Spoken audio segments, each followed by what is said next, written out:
We are Andrew and Brittnie Edwards, and this is our one life story. I grew up going to this church. My grandparents were founding members. My entire family has gone to this church.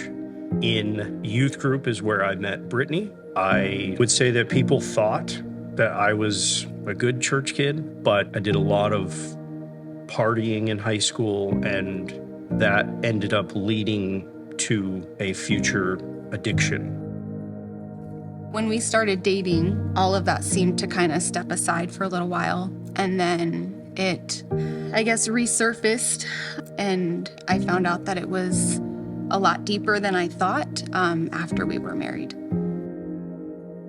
I started taking painkillers. That quickly turned into something that I was very dependent on. And I thought that I had it all under control, and I really did not.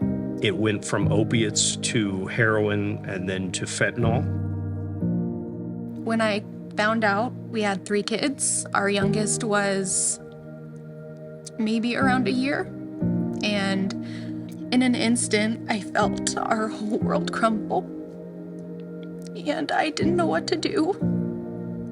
For a while, I was keeping it a secret because I thought that we could just figure it out. I just didn't realize how awful addiction can be and the grip that it can have.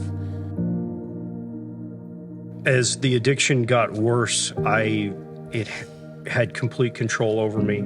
I'd become the most selfish person in the world. I even wrote Brittnie a letter asking her to divorce me, take the kids and leave, because I felt like that was the best thing for them at the time. And her response to that was, no, we're not going to give up on this, and we'll figure it out. I ended up losing my job. At that time, I was told that I was not really welcome at my house anymore for the safety of our kids. I was living in my wood shop in the backyard. As crazy as it sounds, it didn't matter to me. Like, I was still doing what I wanted to do. At one point, I told Brittnie that I could fix this, that I could get through the withdrawal symptoms and the pain that comes with that. But as soon as those symptoms started, I was right back trying to find the next fix. One day she said, I found a rehab place for you. And I went into rehab, and I mean, basically I had one of the worst nights that I could ever imagine, with withdrawal and everything that was going on. It got so bad that I was trying to punch holes in the wall in the facility. And they ended up having to sedate me for about 2 days just to get me through that initial thing. Everyone in the facility was telling me I looked so much better, was acting a lot better. And I sat in a NA meeting that night and listened to a guy talk about how much he loved heroin. And I immediately got up, left the meeting, told the people, give me my stuff, and I left. I got a call in the middle of the night. It was one of the counselors there that said, Mrs. Edwards, I just wanted to let you know that Mr. Edwards has decided to leave. I knew that he was going to be coming home, so I waited, and he had found a way home and immediately came in and started looking for his car keys, which I had hid. And I was trying to keep him from leaving, and I jumped on his back and was begging him not to do it. And it's like it didn't faze him, and it was just, I think I realized that he was a completely different person at this point. Within an hour, I was back using again. I found a way to basically steal about $800 from one of our accounts. And I took that and I went and bought enough fentanyl pills to end it. I was never going to see her. I was never going to see my kids anymore. And I think I felt okay with that because I honestly had the mindset that this was the best thing for anyone if I was just gone. I took way more than what was needed to kill me and somehow woke up the next morning. It just became impossible to keep what was going on a secret. So I reached out to a few people that I trusted and let them know what was going on. And I feel like that is when things really started to change for me. I was just grateful that I had people there to help.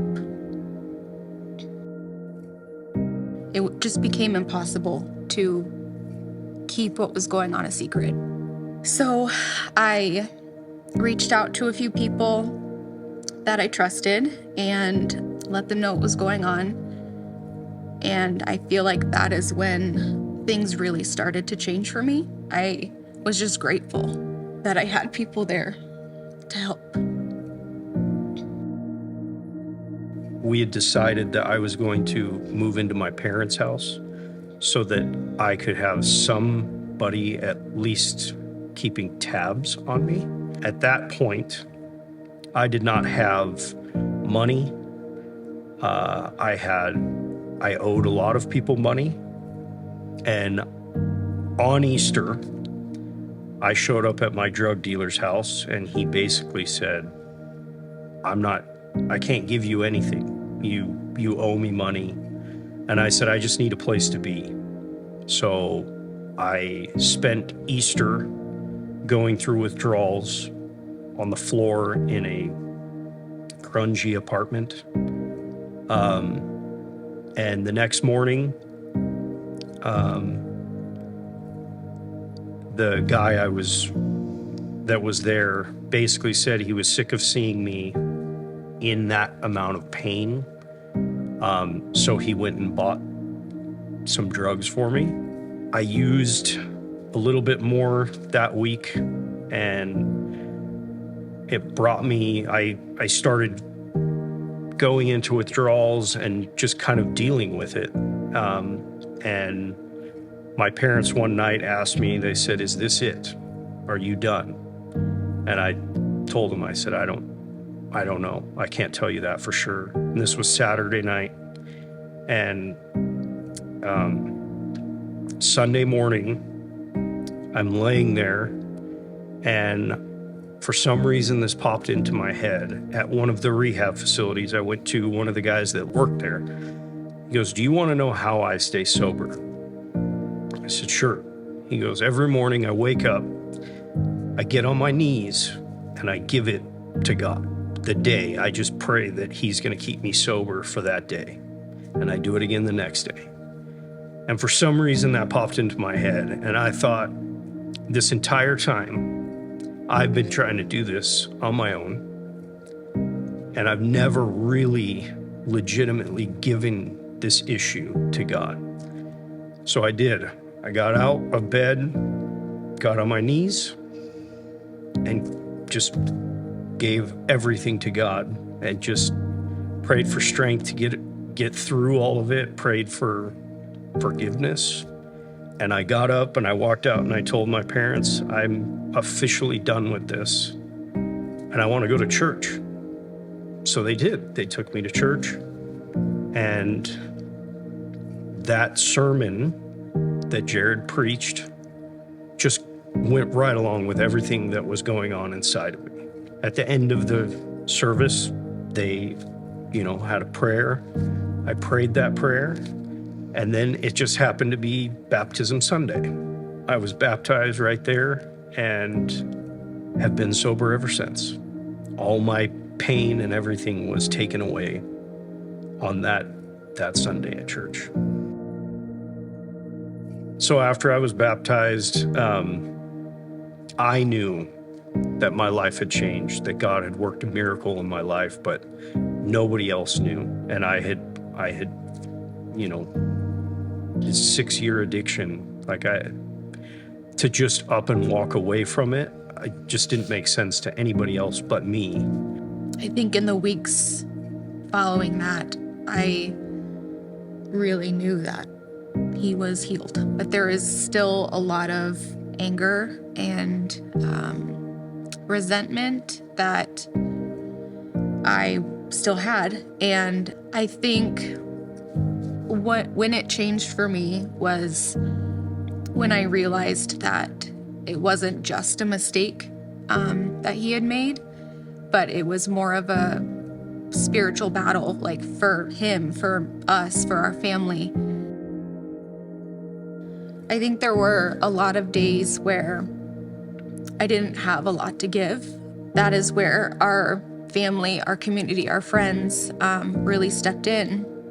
They watched our kids so I could work.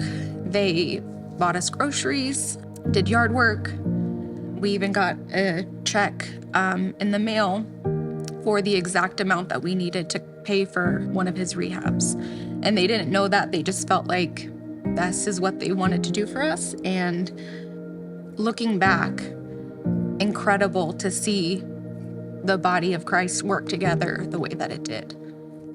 The continuous prayers that I know other people were praying, I really felt surrounded.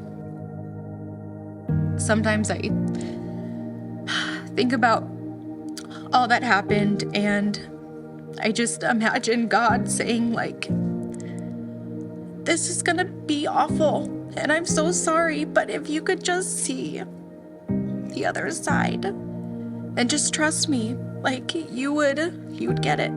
It wasn't easy, but I can't imagine not having gone through it now.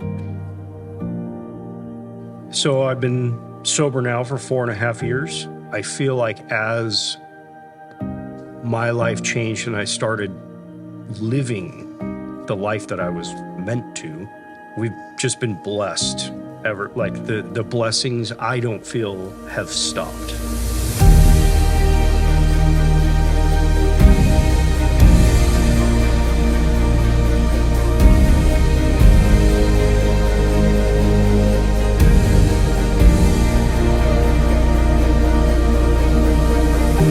Looking back through all of it, I think we both feel like we would never want to go through it again. But we're not ashamed that it happened, and I think it made me who God wanted me to be, and I think it made our marriage stronger. I feel like I'm a better father now. I share the same perspective that I would never want to go through that again, but I am honestly so grateful that we did, and I never thought I would say that.